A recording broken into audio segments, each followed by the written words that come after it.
Friends, welcome in my YouTube channel NCERT smart classes. और आज मैं आपके लिए लेकर आई हूँ आपका साइंस का टर्म 2 के लिए क्लास 10th का चैप्टर नंबर 15। अब आप सोच रहे होंगे कि लास्ट का चैप्टर नंबर 15 ही क्यों पढ़ा रही हूँ।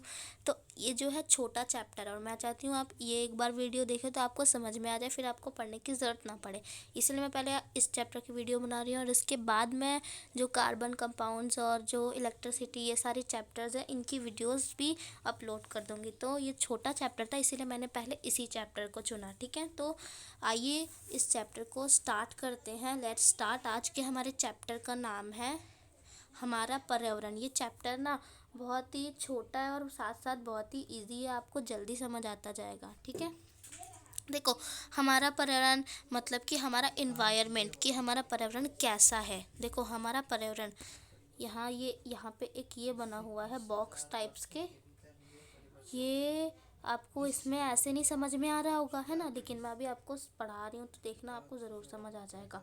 हमारा पर्यावरण अब ये किन किन घटकों से मिलकर बना हुआ है। तो देखो पारितंत्र में सबसे पहले ये वाला बॉक्स मैं पढ़ा रही हूँ कि पारितंत्र यानी कि हमारा जो पर्यावरण को ही पारितंत्र भी कहते हैं, ज़्यादा कंफ्यूज नहीं होना है। पारितंत्र सभी जीव व अजैविक घटक मिलकर, मतलब सारे जीव और सारे अजैव मतलब जीवित और जो है निर्जीव, ठीक है ना, ये सारे मिलकर हमारे एक पर्यावरण का निर्माण करते हैं। ये तो आपको पता ही है ना। अब इनके घटक, पर्यावरण के घटक कौन कौन से होते हैं, तो एक तो जैविक घटक और एक अजैविक घटक। ये तो आपको पढ़ के ही समझ में आ रहा होगा। मतलब जो जीव जिंदा होते हैं उन्हें जैविक घटक कहते हैं और जो निर्जीव होते हैं उन्हें अजैविक घटक कहते हैं। ठीक है, अब जो हमारे पर्यावरण में क्या होता है, कोई वेस्ट कुछ वेस्ट मटेरियल्स भी होती हैं, है ना, कुछ वेस्ट मटेरियल भी होती हैं जिनका निम्नीकरण, मतलब वो वेस्ट मटेरियल दो पदार्थ की होती है। एक तो वैसे वेस्ट मटेरियल होती है जो कि छोटे छोटे जो जीव होते हैं वो खाकर या वो उसे जो है प्रकृति में विलीन कर देते हैं। लेकिन कुछ ऐसे भी वेस्ट मटेरियल होते हैं जो अजैव निम्नीकरण पदार्थ होते हैं, मतलब जिनको जो सूक्ष्म जीव है वो उन घटकों को छोटे घटकों में नहीं परिवर्तित कर पाते, मतलब उन्हें नहीं तोड़ पाते हैं। ठीक है, तो जिसको वो नहीं तोड़ पाते हैं वो हमारे लिए एक प्रॉब्लम बन जाती है। तो जो कचरा प्रबंधन, एक सेकंड, ये वाला टॉपिक मैं आपको बाद में पढ़ाती हूँ। कचरा प्रबंधन वाला ये वाला देखो कि प्राकृतिक पारितंत्र, वो पारितंत्र होता है। पारितंत्र जो है दो प्रकार से होता है। एक प्राकृतिक, जो प्रकृति पहले से ही निर्मित कर रखा है, जैसे जंगल और सागर और झील, ये सारी चीज़ें। और दूसरा होता है हमारा मानव निर्मित पारितंत्र। मानव निर्मित पारितंत्र होता है जो हमने निर्मित किया है, जैसे खेत, जलाशय, बगीचे, ये सारी चीज़ें। ठीक है, आहार श्रृंखला, देखो जो जानवर है, आहार श्रृंखला का मैं आपको एक ड्राइंग दिखाऊंगी तब आपको ये समझ में आएगा। ठीक है, तो आओ चलते हैं। ये देखो ऊर्जा प्रवाह, ये भी आहार श्रृंखला के अंतर्गत ही आता है। इन सबको मैं अभी आपको डिटेल में पढ़ा रही हूँ। तो आइए स्टार्ट करते हैं हमारा चैप्टर। ठीक है, देखो पर्यावरण का मतलब वो सभी चीज़ें होती हैं जो हमें घेरे रहती हैं। अब अपने चारों ओर देखो, आपको जो जो भी चीज़ें देखती हैं वो हमारे पर्यावरण में शामिल है। ठीक है, सारी जैविक मतलब जितनी जिंदा है या जितनी जो है निर्जीव है, वो सारी चीज़ें मिलकर हमारे पर्यावरण का निर्माण करती है। और जैविक और अजैविक घटकों के पारस्परिक मेल से ही पर्यावरण का निर्माण होता है। मतलब कि जो जिंदा, जो निर्जीव और जो जीव, ये चीज़ें हैं, ये दोनों मिलकर ही हमारे पर्यावरण का निर्माण करती है। ठीक है, और एक पारितंत्र में, मतलब हमारे एक पर्यावरण में जीव जो होते हैं वो भोजन के लिए एक दूसरे पर निर्भर है। आपको पता है एक जीव दूसरे जीव पर निर्भर है, किस लिए निर्भर है, खाने के लिए निर्भर है। और जिससे आहार श्रृंखला बनती है, खुद ही बन जाता है, और ये प्रकृति का नियम है, प्रकृति ने ही बनाया है। ठीक है, आहार श्रृंखला बन जाती है मनुष्यों की गतिविधियों के कारण। मतलब हम लोग जो एक्टिविटीज़, जो क्रियाकलाप हम दैनिक जीवन में अपने करते हैं, उसके कारण क्या हो रहा है कि पर्यावरण में कुछ प्रॉब्लम्स आ रही है ना, कुछ समस्याएं पैदा हो रही है। जैसे वो कौन कौन सी समस्याएं, ओजोन परत का ह्रास और कचरे का निपटान, ये दो प्रॉब्लम्स पे इस चैप्टर में बता रखा है। तो इन दोनों प्रॉब्लम्स के बारे में मैं आपको बताऊंगी। देखो अब स्टार्ट करते हैं पारितंत्र। ये पारितंत्र का मतलब पर्यावरण ही होता है, इन्वायरमेंट ही होता है। तो इसकी परिभाषा क्या है कि एक क्षेत्र के सभी जीव और अजैविक घटक मिलकर एक पर्यावरण का निर्माण करते हैं। और इसीलिए एक पर्यावरण जो है वो जीव, जैविक यानी जो जैविक, और जो अजैविक होते हैं यानी जीव और निर्जीव, दोनों ही मिलकर बनाते हैं। अजैविक घटकों में क्या आता है, हमारा तापमान, वर्षा, वायु, मृदा, ये सारी चीज़ों से मिलकर बनते हैं। ठीक है, उसके बाद आता है पारितंत्र के प्रकार। पारितंत्र देखो दो प्रकार से होते हैं, एक तो प्राकृतिक पारितंत्र मतलब जो प्रकृति द्वारा ही पहले से बना हुआ है, और जो एक होता है मानव निर्मित पारितंत्र जो हमने बनाया है। अब प्राकृतिक पारितंत्र क्या होता है, जो प्रकृति में पहले से विद्यमान है, जैसे जंगल, सागर, झील। और वो पारितंत्र जो हमने बनाया है, मानव ने बनाया है, मानव द्वारा निर्मित है, उसे हम मानव निर्मित पारितंत्र कहते हैं। जैसे खेत, जलाशय, बगीचा, ये सारी चीज़ें क्या है, हमने बनाई है ना। पारितंत्र घटक दो घटक होते हैं, आपको मैंने पहले भी बताया था, अजैविक घटक और जैविक घटक। अजैविक घटक क्या उनसे होते हैं, जो निर्जीव होते हैं, जैसे हवा, जल, भूमि, है ना। और जैविक घटक जैसे पौधे, जानवर, जिनमें जो है आत्मा होती है ना। अब उत्पादक, ये जो जैविक घटक है, ये तीन प्रकार से, एक तो उत्पादक होता है, दूसरा होता है उपभोक्ता, और तीसरा होता है अपघटक। ठीक है, अब देखो जो होते हैं हमारे जीव होते हैं, या तो वो शाकाहारी होंगे या वो मांसाहारी होंगे, है ना। मतलब कि या तो वो शाक खाते होंगे या वो मांस खाते होंगे, या सर्वाहारी होंगे या परजीवी होंगे। हो सकता है कि आपको अभी इसमें से कुछ वर्ड्स की मीनिंग नहीं समझ में आ रही हो, लेकिन अभी मैं आपको इन सब की डिटेल से जो है इन सब की मीनिंग आपको बताऊँगी। ठीक है, अब देखो अजैविक घटक जो है सभी निर्जीव घटक जैसे हवा, पानी, भूमि, प्रकाश, तापमान, ये सारी चीज़ें मिलकर ही अजैविक घटक का निर्माण करती है। मतलब जितनी भी हमारे आसपास चीज़ें हैं जो निर्जीव है, ठीक है, आपको ये देखना है, जो निर्जीव है, जिनमें आत्मा नहीं है, जिनमें जीव नहीं है, ठीक है, वो सारी चीज़ें जो है अजैविक घटक के अंतर्गत आती है। और जैविक घटक भी आपको पता है कि वो सारी चीज़ें जो सजीव है, जैसे पौधे, जानवर और छोटे कीड़े जैसे फूफदी, ये सारी चीज़ें मिलकर किसका निर्माण करते हैं, जैविक घटक का निर्माण करते हैं।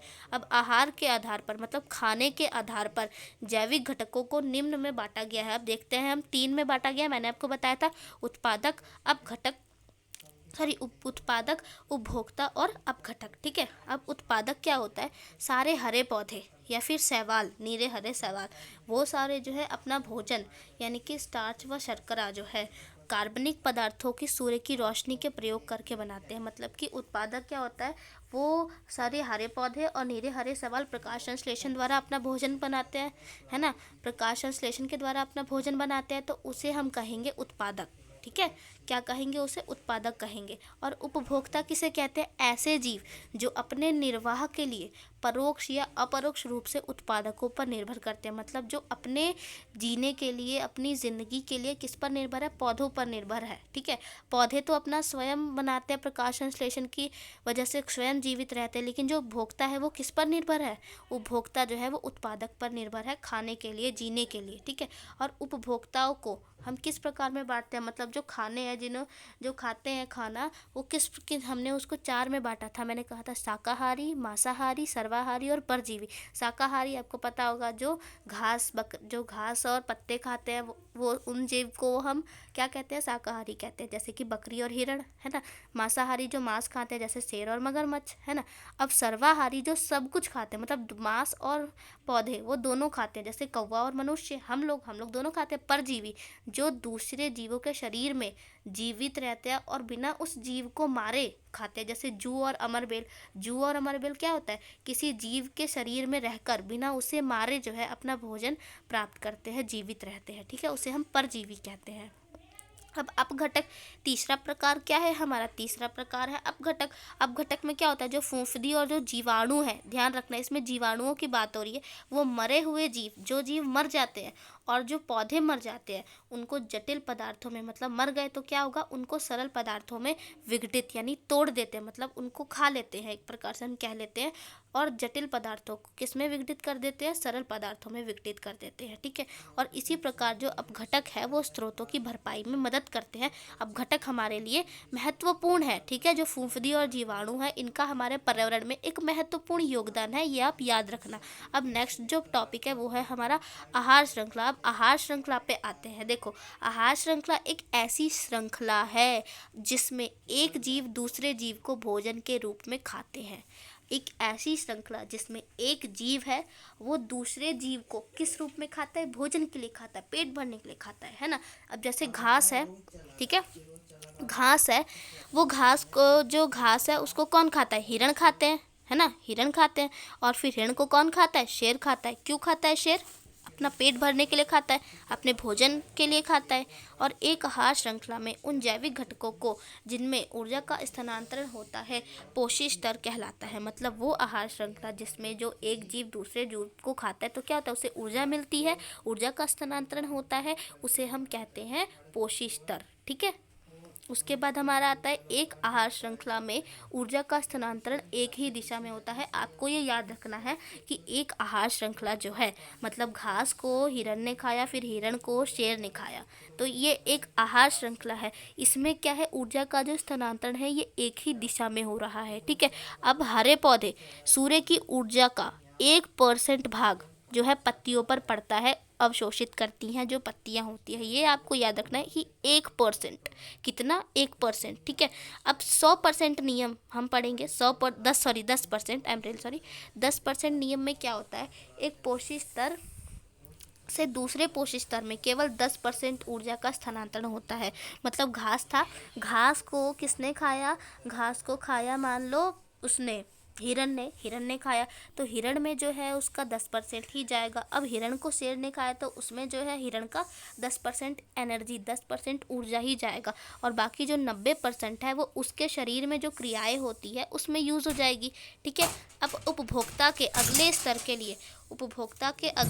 के लिए ऊर्जा की बहुत ही कम मात्रा उपलब्ध हो पाती है। अब आपको मैंने बताया कि बस 10% ऊर्जा ही जाती है ना। तो इसलिए जो आहार श्रृंखला ये 3-4 चरण ही होते हैं, ज़्यादा ऊपर तक नहीं जा पाती है, क्योंकि जो 10% ऊर्जा जो है वो स्थानांतरित होती है ना। अब नेक्स्ट हमारा जो है ये है जैव आवर्धन। देखो जैव आवर्धन में क्या होता है, एक सेकेंड। जैव आवर्धन में क्या होता है, आहार श्रृंखला में हानिकारक रसायन जो होते हैं, हानिकारक रसायन की एक मात्रा में एक पोषक स्तर से दूसरे पोषक स्तर पर जाने में वृद्धि होती है, और इसे ही जैव आवर्धन कहते हैं। मतलब कि कोई हानिकारक रसायन है जो एक पोषक स्तर से दूसरे पोषक स्तर में जाता है और इसकी वृद्धि होती है, हानिकारक रसायनों की वृद्धि होती है, और उसे जैव आवर्धन कहते हैं। मतलब कि जितना ये आहार श्रृंखला इसीलिए भी और लंबा नहीं हो पाता है, क्योंकि देखो पोषक स्तर जो ऊर्जा है उसकी तो 10% जा रहा है, लेकिन जो हानिकारक रसायन है उसका तो वही ज़्यादा % जा रहा है। तो इसलिए जो आहार श्रृंखला है इसलिए भी वो ज़्यादा लंबी नहीं होती है। और ऐसे रसायन की सबसे अधिक मात्रा में मानव शरीर में ही होती है, क्योंकि मानव जो है वो जो है आपको पता होगा कि उनकी वो सब चीज़ खाते हैं, सर्वाहारी है ना, वो सर्वाहारी है, तो इसीलिए मानव में जो है जैव आवर्धन की मात्रा ज़्यादा होती है। अब हम पढ़ेंगे आहार जाल। आहार का जाल, आपको पता है जो एक जीव है वो दूसरे जीव पर निर्भर है, तो ये जो है किसका निर्माण करते हैं, ये आहार जाल का निर्माण करते हैं। अब जो आहार श्रृंखलाएं हैं आपस में प्राकृतिक रूप से जुड़ी है, इन्हें हमने नहीं कहा कि एक दूसरे पर निर्भर रहो, ये प्रकृति का नियम है, ये प्राकृतिक रूप से जुड़ी हुई है। अब देखो ये छोटा सा आहार जाल जो है ये हमारा पौधा है। ठीक है, हमारा पौधा है, इस पौधे को टिड्डे ने खाया, इस पौधे को चूहे ने खाया, और इस पौधे को खरगोश ने खाया। ठीक है। अब क्या हुआ कि इस पौधे को तीनों ने खाया, लेकिन अब इस टिड्डे को फिर किसने खाया, मेंढक ने, मेंढक को किसने खाया, सांप ने, चूहे को किसने खाया, चूहे को भी सांप ने खाया, है ना। और जो खरगोश है उसको किसने खाया, लोमड़ी ने खाया, और खरगोश को चील ने भी खाया, और चील ने चूहे को भी खाया, चील ने सांप को भी खाया। देख रहे हो, इसमें एक दूसरे जो जीव है वो एक दूसरे पर निर्भर है। ठीक है, खाने के लिए, अपनी एनर्जी के लिए एक दूसरे पर निर्भर है ना। अब पर्यावरण की समस्याएं जो है ये पर्यावरण के लिए क्या समस्याएं उत्पन्न करती हैं, पर्यावरण की समस्याएं, है ना। अब पर्यावरण की जो समस्याएं हैं हम उन पर चर्चा करेंगे। ठीक है। देखो पर्यावरण में बदलाव हमें प्रभावित करता है ना। अब पर्यावरण में अगर कोई चेंज होगा तो उससे हमारा भी लाइफ पे कोई प्रभाव पड़ेगा। अब कैसे प्रभाव पड़ेगा, देखो अगर हम जो है ज़्यादा प्रदूषण करते हैं तो उससे क्या होगा, ओजोन परत आपको पता है, ये कचरे का निपटान, इन दोनों प्रॉब्लम्स का तो हम अभी डिस्कशन करेंगे ही इस चैप्टर में, है ना। तो पर्यावरण में जो बदलाव है वो हमें प्रभावित करता है, मतलब, और ये किस प्रकार से प्रभावित करता है, हमारी गतिविधियों के कारण भी पर्यावरण प्रभावित होता है, और इससे पर्यावरण में धीरे धीरे गिरावट आती है। मतलब कि जो पर्यावरण है वो खराब होता जा रहा है, जिससे जो पर्यावरण की समस्याएं उत्पन्न हो रही है, जैसे प्रदूषण और वनों की कटाई, ये सारी जो हम प्रदूषण करेंगे, अगर हम वनों की कटाई करेंगे तो इससे पर्यावरण में समस्याएं उत्पन्न होगी, है ना। अब देखो पहली समस्या, एक हमारी बहुत बड़ी समस्या है ओजोन परत। ठीक है। अब ओजोन परत जो है पृथ्वी के चारों ओर एक रक्षात्मक आवरण है, एक रक्षात्मक आवरण का मतलब क्या होता है, वो हमारी पृथ्वी की रक्षा कर रही है ना। आपको पता है कि जो ओजोन परत है हमारी पृथ्वी के लिए बहुत ही इम्पॉर्टेंट है ना। अब जो कि सूर्य के हानिकारक पराबैंगनी किरणों से हमारी रक्षा करती है। आपको ये भी पता होगा कि जो ओजोन परत है वो सूर्य की जो पराबैंगनी किरणें होती है वो हमारी पृथ्वी के लिए, हमारे लिए हानिकारक है।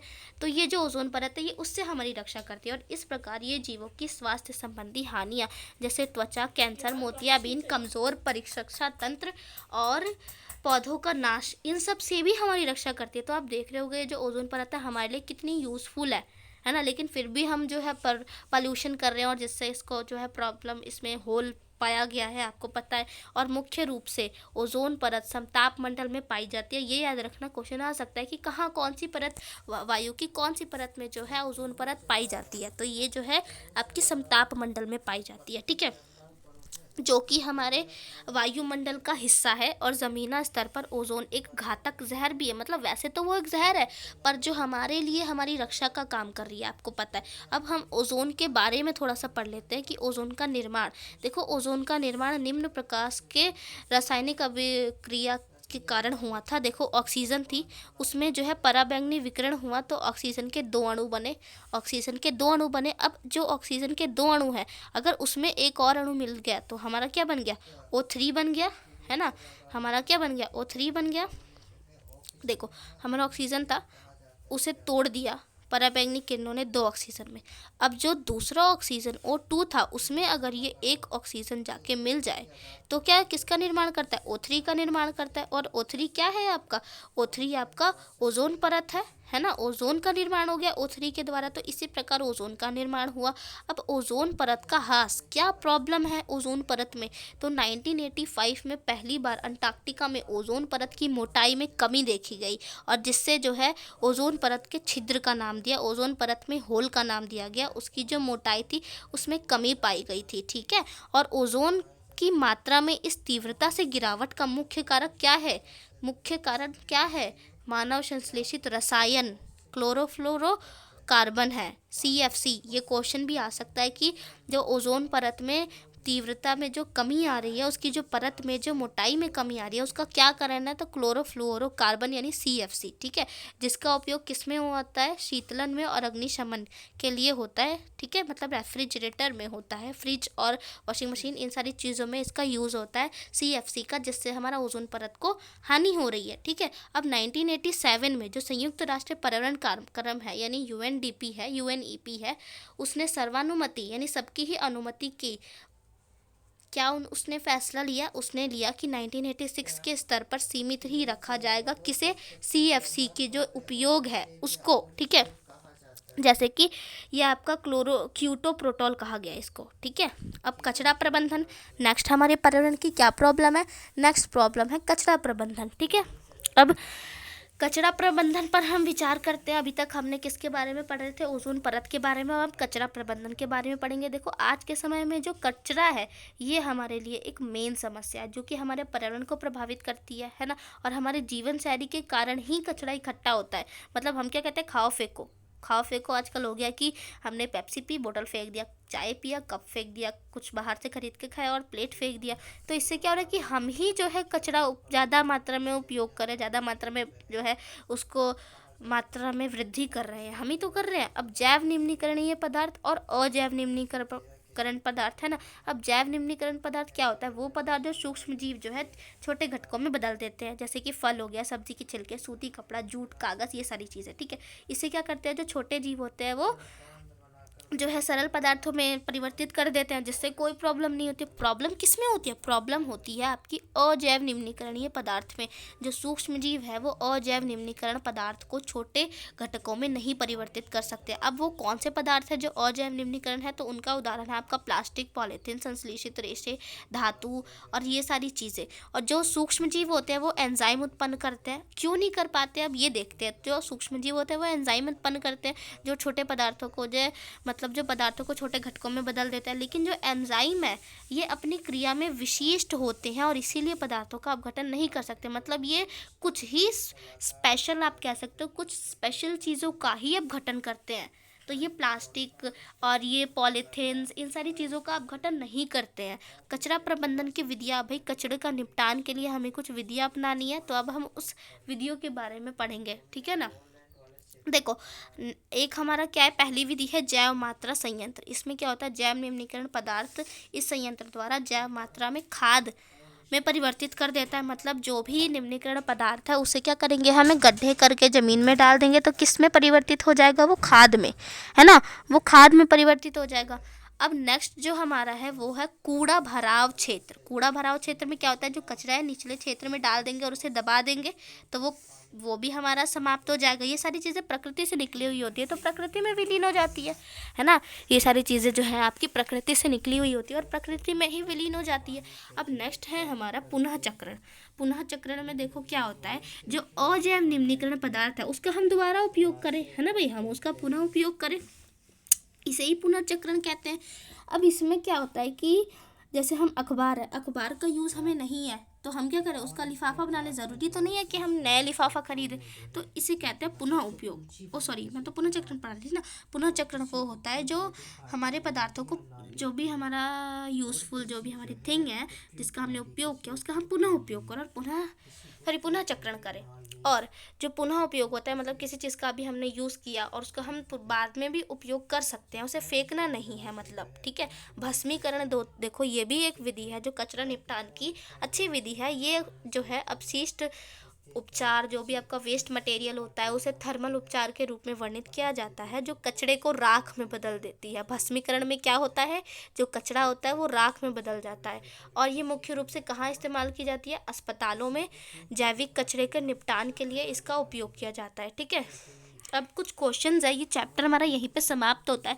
मैंने कहा था कि इसमें ज़्यादा कुछ नहीं है, इससे रिलेटेड कुछ क्वेश्चंस है जो हम डिस्कस करेंगे और आंसर्स को मैंने मार्क कर रखा पहले से ही, ठीक है। तो आइए स्टार्ट करते हैं। देखो, जो एयर कंडीशनिंग और जो प्रदूषण यानी रेफ्रिजरेटर होता है उसके दौरान किन प्रदूषकों का हवा में प्रवाह होने के कारण ओजोन परत के ह्रास में बड़ा योगदान है।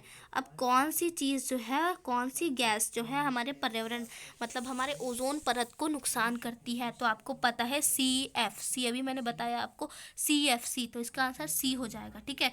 अब जो हरे पौधे हैं, जो हरे पौधों की जो पत्तियों में सूर्य का ऊर्जा का कितना प्रतिशत भाग जाता है, 1%। ये भी मैंने बताया था आपको, लर्न करके रखना, 1% है ना। अब किसी भी पारितंत्र में ऊर्जा का प्रवाह किस प्रकार होता है, एक ही दिशा में होता है। ये भी मैंने आपको बताया था, एक दिशा में जो है ऊर्जा का प्रवाह होता है।